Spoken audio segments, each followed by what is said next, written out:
Hello, Rachel. Why do we need a will? Everybody needs a will. That's interesting. I have a lot of my clients ask me this question all the time. I really don't know how to answer it as their accountant. Say, well, okay, very common. It's pretty much, here's your card. Yes. See, Rachel. But I'll ask you sort of, if I'm a client, why would I need a will? And when should I get a will? Sure. Yeah. So anybody that owns anything should really have a will. And that's because if you die without a will, you die what's called intestate. Right. So there's a formula at law, what decides who gets what. And quite often, they're people that we don't want to benefit from our assets that we've worked hard for. So if we die without a will and there is no spouse or children, our parents, if they're still alive, would likely benefit from our assets. If our parents have already passed away, then our siblings and then nieces and nephews and so on and so forth. If there's nobody surviving in your family, then ultimately the government might clean up. So it's so important to have a will. And it's really important that clients understand how they own assets as well. Yeah. So lots of clients, when they come in to see us, they'll talk about assets that are owned in trusts, assets that are owned in self-managed superannuation funds, assets that are owned jointly. And so what we need to really gauge is what each person solely owns, and then what they own jointly with anybody, what they have in superannuation, and if there's any discretionary trusts involved. Yeah. That's because anything that you own in your sole personal name those assets will flow through your will. If I owned a property jointly with you and I passed away, you would automatically inherit that property. Yeah. The last man standing kind of rule. And if I wanted to make sure that my contribution in that property ended up flowing onto my family, well, then we need to really have a conversation about how we can potentially change the ownership of that property. So really common when you've got families with holiday houses that have come down, generational. So, the norm when you buy a house with husband and wife is you own it as joint proprietors. Yeah. So common. But like I was saying with holiday houses in particular, if I, wanted to buy a holiday house with my brother so our children can grow up and the cousins can have a good time and we can make memories, but I own that jointly with my brother, if I passed away, he would inherit that property and my children would miss out. Yeah. So there's another way that you can buy property, and that's called tenants in common.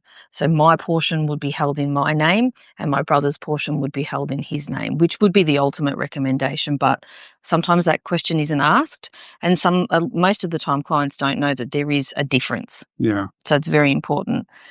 Assets in superannuation, whether it's self-managed and you've got properties and cash and shares, or whether it's via an external external fund, that your superannuation entitlements don't ultimately pass through your will.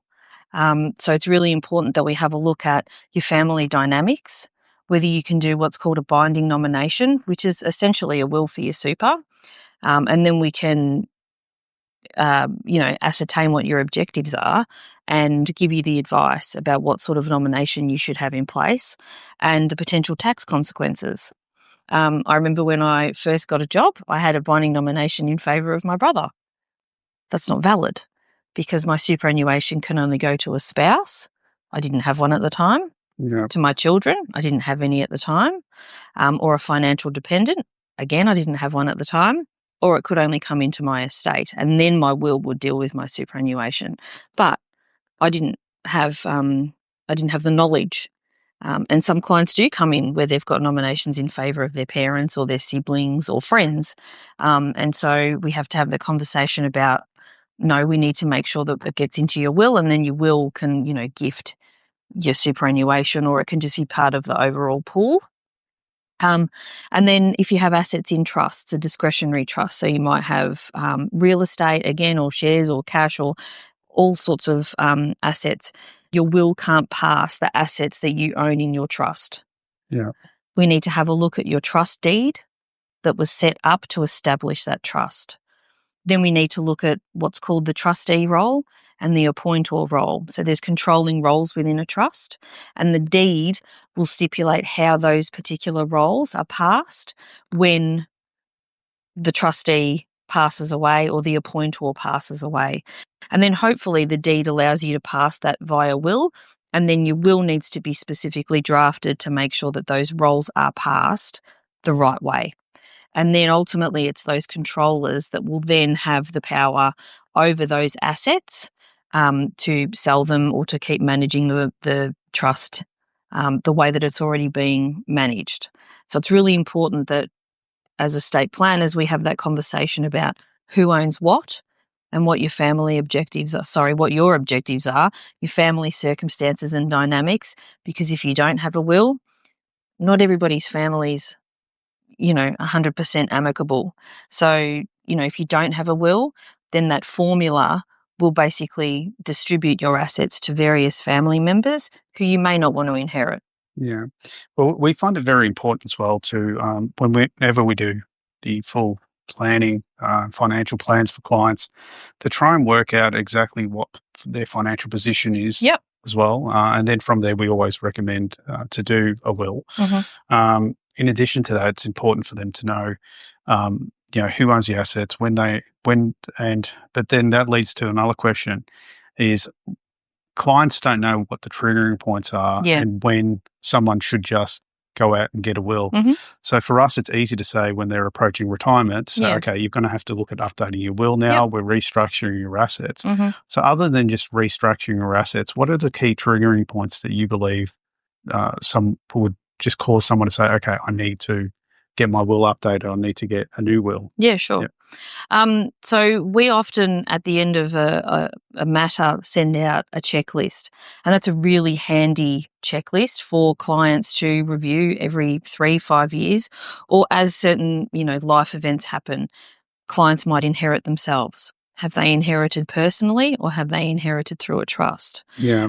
One of their beneficiaries might have passed away, and so who does the will cater for that particular beneficiary passing away? Does their benefit pass down to their children, or is the will silent? Does it just lapse? Or has a beneficiary moved overseas? Do we need to start talking about potential tax consequences? Have any of the beneficiaries got involved with the wrong crowd? Are we, leaning towards drugs and alcohol or inability to handle money? So when the big life events happen, that's when you should always have a look at your documents, shoot through an email and ask the question. No question is a silly question. Yeah. And so then, we can always respond with, these are your options, and you can weigh them up. Fantastic. Yeah. Excellent. Well, if anybody has any questions, feel free to leave them in the comment section. All the information we discussed here is for educational purposes as well. It is advised that you do speak to your lawyer or estate planner and your accountant and or your financial advisor. Fantastic. Thank you, Rachael. Thank you. Cheers.